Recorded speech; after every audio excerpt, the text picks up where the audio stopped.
I haven't talked to my mama in years. I can't mess with her. I can't deal with her. I had to deal with her from a distance. Like, it's just every time with her it's something.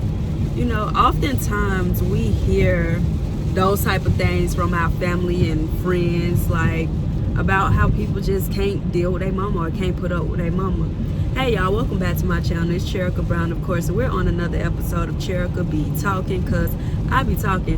And on today's episode, we're going to just talk about, broadly touch on the mother-daughter dynamic, and just how oftentimes in our society, I think I've said this before, but we always focus on the missing father or the absent father, but we never just really sit down and ponder on how messed up the mother and daughter relationship can be. And I can see all sides of a situation, so every mother-daughter relationship is definitely different, and depending on somebody's upbringing, the way they respond and react to their mother or their daughter could be completely different. But I try not to approach the situation with bias, because I realize that a lot of people, especially in our culture and community, look at the situation in a biased way. Whether it's one group of people who look at it like, that's your mama, that's your daddy, you know, you're supposed to respect them no matter what, which I do agree with. You're supposed to respect them no matter what. Let your mama be your mama and let your mama do whatever to you. Where there's another side or group of people that's like, I mean, as a mother, you have to be mature, and you should, you know, want to reconcile with your daughter. You should want to make amends with your daughter. You should be the one who initiate making things right with your daughter. And then you have some of us who are kind of in the middle, like I said, things are situational. I want to hear things out and decide, like, well, you know, maybe this is a season where y'all don't have to talk or can't communicate with one another.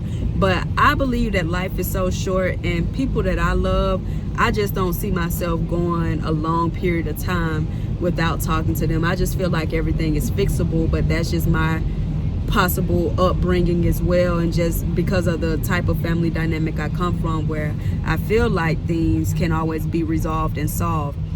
But it truly breaks my heart when I see girls just not getting along with their parents. Like, I recently just saw a video, or with their mother in particular, like the person whose womb you came out of. I recently saw a TikTok video where, I don't know, after the Beyonce concert or something, there was a girl and her mama like going back and forth, and she actually was calling her out her name. She, I think, even threw some blows, and I just couldn't even imagine, as feisty and as a mouth I got on me, I couldn't even imagine if things got to the point where my mama started hitting me, that I would even hit her back, if we just being honest. And I think it's just a level of respect I have for my mom, and a lot of people who may not have the type of mom I have be like, well, that's because your mama wouldn't do this to you and your mama wouldn't do that to you. But like I said, I see things from all perspectives, and I'm like, even if I had that type of mom, I don't know, I live my life based on the Holy Bible, and it teaches us and it tells us to respect our parents and honor your parents. So I think at the end of the day, if I look at it from a spiritual aspect, no matter what that person does or whatever my mom do, I still would take the higher road. Now, whether I would talk to her all the time or not, I really don't know, just because I can't say I had that messed up dynamic to, thankfully, to say what I will do. And I'm a firm believer in not speaking on things that you haven't experienced, because you truly, genuinely don't know what you would do until you're in a situation. I just think, as a mother, what do you think about like people who struggle with their relationship with their mother or with their daughter? Do you, oh, go up a little quicker, I'm trying to get over. But do you think that one person is like more responsible for making amends, like the mother or the daughter? Well, if you're speaking of adults. Speak a little louder for me. Are you talking about adults? Yeah, like, do you think the mother is responsible if the relationship between the mother and the daughter is screwed up? Do you think the mother is the person that should take the initiative, or do you think the daughter, or how do you think it should work? I think an adult, whoever is like more of an adult, can take that high road and make, take the initiative. Like, when you say adult, what do you mean? Like, are you speaking on maturity? Because yeah, the mature adult.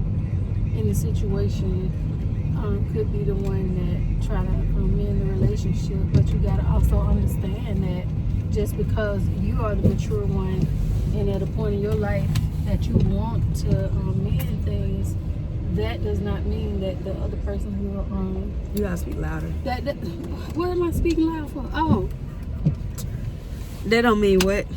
that doesn't mean that the other person is going to be receptive to trying to mend the relationship. So you got to be prepared for that too. I mean, again, like you said, it's situational.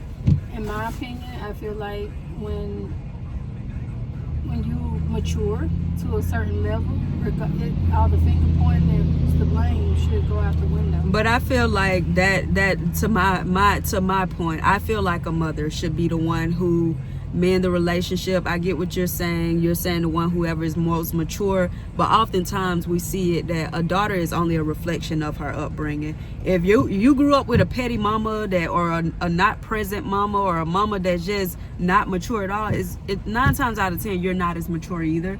It's very rare circumstances. I can think of like 2 or 3 friends that actually may be more mature than their mom, and the only reason why is because their heart posture is different than their mom's heart posture. So how do you expect for that mom to be the one to try to make the amends then if that mother is the petty person right in the relationship? So I guess I just expect I expect, and that's the wrong thing that I'm doing anyways, because you shouldn't expect nothing for anyone, but I expect the mother to be the one, the authority figure that can just be like, at some point come to their senses, like your frontal lobe has been developed a little longer for you to be like, okay, now this ain't right. I think when it comes to stuff like that, people put so many high expectations on mothers because they are a mother, and you expect for the mother to be the wise one or to be the more mature one. And by design, it is how it should be, but that's not how it always is. And I think that's what a lot of people miss. They think because this is my mother, she should be mature and she should be the one to make amends, and not knowing your mother's background and the way she was raised or the environment that she caught up in or her life experiences. You don't know what led her to be the immature person that she is, or to not know how to even communicate. Most young adults these days are more in tune with their what y'all call it, your Self? no, your, what do you call that maturity word that y'all like, your social, Emotional intelligence. Emotional intelligence. Y'all are trying to get on that little emotional intelligence wave, and a lot of mothers are probably not on that wave. So I do agree with that. The one thing I think you said was important about not knowing your parents' background. I think a lot of daughters or just kids in general, what we don't consider is that for half, I would say half of your parents' life you didn't know them, depending on the age gap or whatever, whenever your parents had you. It could have been just a test project where they didn't even really know how to be a parent at that point when they had you. Right, so. because there's no book on being a parent. But my thing is, I think there's not enough dialogue in general, and I think that the relationships are screwed up because of a lack of communication, because it all comes down to not knowing a person's story. Because I feel like if we sat down and just asked our parents, you know, like about their life before us, because a lot of people change because of their kids, you know, and you don't know what they got bottled up, or, you know, just what they experienced. And a lot of times, a lot of parents don't know what their children are experiencing, like when they go off to school, when they at school more time, as long as more hours than they are at home. So I think it all comes from a lack of communication, because I know I don't like to believe that a mother just hates her daughter or a daughter just hate her mother, because it's like y'all got the same blood. You know, it can't possibly be that y'all just hate each other. I think the hate comes from wanting the love to be there. I think communication is extremely important, but I don't know if a lot of people, I think understanding is lacking. And some people don't even care enough even to hear the story or to know their mother's past. They still feel like you still should know better or do better. I think that is true. It has to come here. So it's like it's definitely situational, like you said, but And also, what I can say about my generation, because you did mention a generational thing, you were saying how we're on emotional intelligence and stuff. I think a lot of the information, there's an overload of information on the internet, to the point where our generation think that we're working on ourselves so much that you're emotional, and because intelligent, not only that, but because those resources are at our fingertips and it's a part of our generation, and we can go out and actively try and change and find new information, we look at it like, okay, so what, my mama been through so much or whatever. Just like I went and got information, she can go and get information to change, you know, like, so it could just be, it's like at that point they can look at their mom as the enemy, like, does she just not want to change? Because they're not looking at it like, oh, she ain't have TikTok to type in, why does my daughter have an attitude every day? Or, you know, like just some random question, and see a whole psychotherapist or something online giving like information on how the brain works, you know, just this information, or how trauma works, or what triggers you. Like, people, there's a generational disconnect where now people can look at that stuff and be like, okay, the stuff that people downplayed previously, like, oh girl, you don't want to do this to yourself, you just need this, y'all need to stop being weak-minded. They can understand now, like, okay, I'm normal for having these thoughts. It is human. I'm not crazy because I want to go to therapy. You know, like, there's a difference that people have now and how they approach mental health. And I think before it was just like, I mean, this how it's always been. My mama didn't like me, and I'm not gonna like you. You know, like, it's just I think a lot of it boils down to foundation. It's like, what in the world are you grounded in?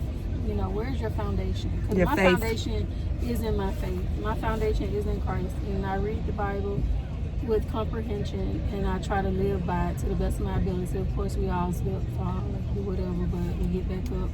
And as far as relationships with not only my children, with my family, is very important to me.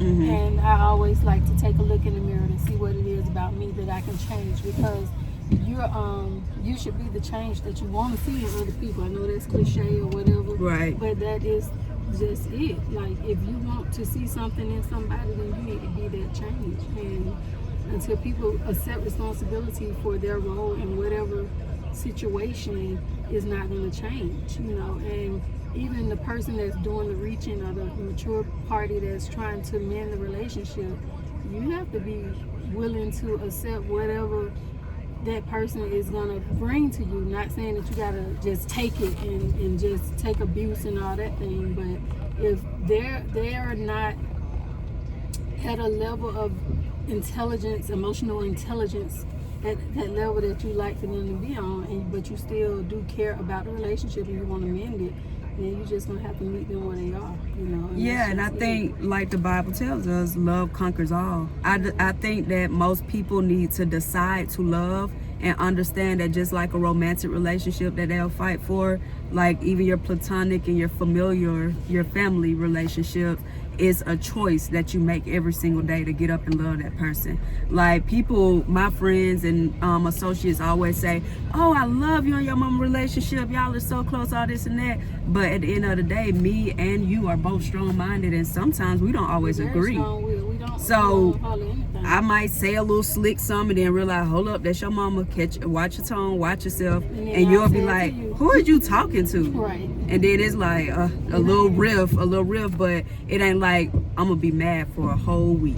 It ain't like I'm about to be mad for a few. Yeah, it's like it's over, and we both women with hormones, and we know how to talk it out. Yeah, even if we still don't agree, you gotta make the decision. It's my mama, regardless. No matter what she say, she can say you stupid, ugly, dumb, and my mom. And mind you, my mama don't even talk to me like that. I couldn't even imagine her talking to me like that. But at the end of the day, I'm gonna be like, I love her. Because at the end of the day, it's the golden rule. You know, you treat people the way you want to be treated, not, you know, and especially not the way they treat you. You know, because people not gonna always treat you right. And the reason I bring up love is because I think our generation downplay love. Like, they got the songs that say, I take loyalty over love, or love ain't, I'll take this over love, because, but literally the Bible tells us, and I hate to keep saying the Bible, 'cause I don't want to be that person that keep throwing it on in people's head, but it literally tells us love conquers all, love conquers the multitude.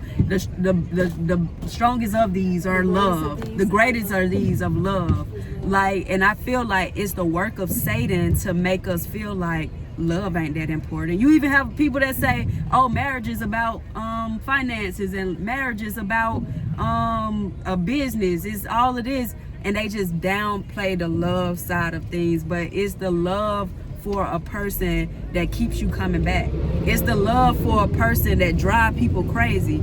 It's the love for a person that say, I'm never going to give up. And we all make mistakes. And it's a decision. Love is a decision, and it's a choice. Mistakes. And ain't nobody perfect. And I think that's another issue. Everybody like to, point finger, be mad, blame, and be all upset when people have a reason to hold a grudge against somebody about a mistake or a decision that they made that was not a popular decision, regarding whatever situation they have going on. But at the same time, you can talk about it, express your concern about it, and move forward. You don't have to fall out about it, cuss each other out, exactly. Fight. You got to do all that. It ain't that deep, I just think, because y'all know I'm solution based, I'm solution oriented.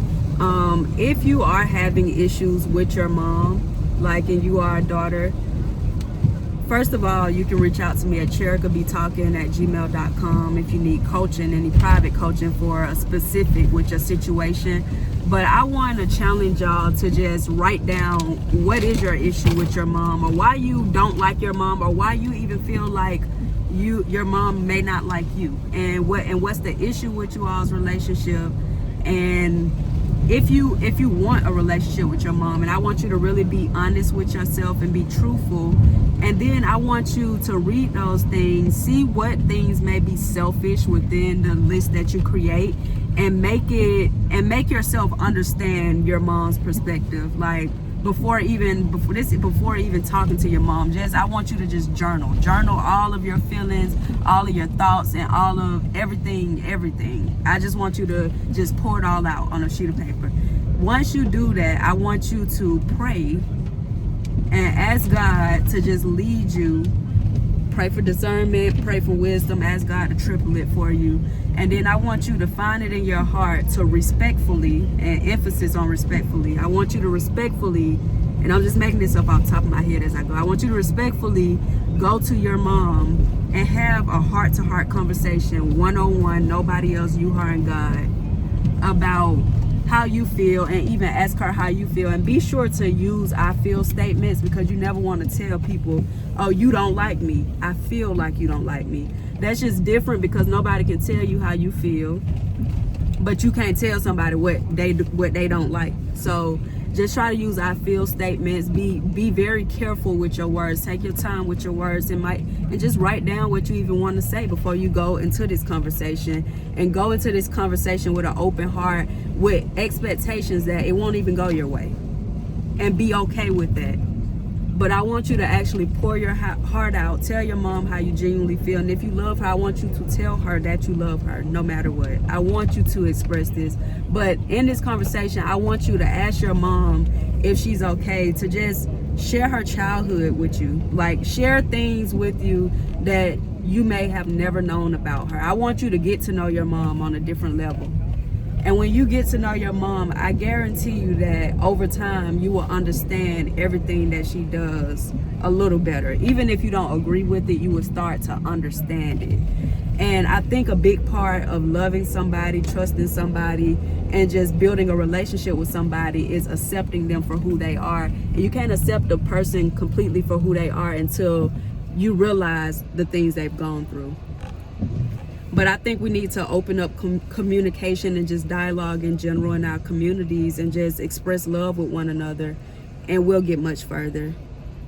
And y'all, if you are going through this, or you have suggestions, or you have questions, put it in the comments. And hope this video was helpful, and it was just a pure video from the heart, a topic that we always wanted to talk about. And of course, if y'all have any questions or any topics specific to this that you want me to address, I definitely will.